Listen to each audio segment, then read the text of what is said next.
टोपण असलेली, तर ते जी किडे आहेत का त्याला पायरीला म्हणते.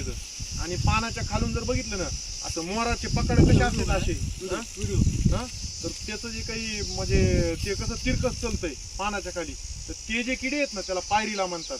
आता ते साहेबांच्या शेतामध्ये सुद्धा आता त्यांना ते दाखवलं मी. तर हे जी ती पायरीला आहे ना त्याची ही अंडी आहेत. तर एका टायमाला बघा एका गुच्छामध्ये ही अंडी दिली जातात. आणि वरून आता मी ह्याच्यावर कापसासारखं आवरण काढले, दिसाल एक पण ही कापसासारखं आवरण. ह्याचं वैशिष्ट्य आहे की ह्या किडीला काय बरं का, हे कापसासारखं आवरण राहिलं की ह्याचं संरक्षण होत आहे कशापासून. कुठलंही कीटकनाशक मारलं तर आधी कापसाची त्याच्यावर ही आहे झालं रे, ती औषध जाईल का तिथपर्यंत जात नाही. त्याच्यामुळे ह्या किडींचा जो आहे तो बचाव होतो.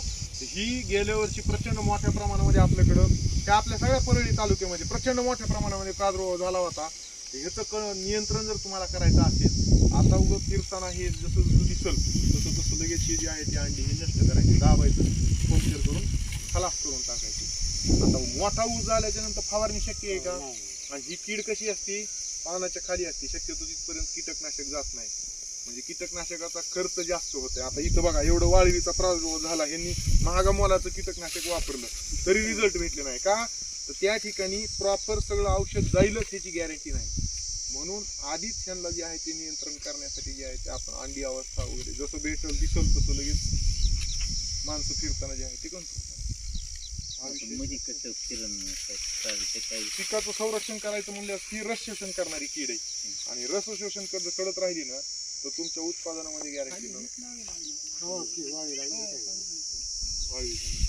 चालेल, झालं.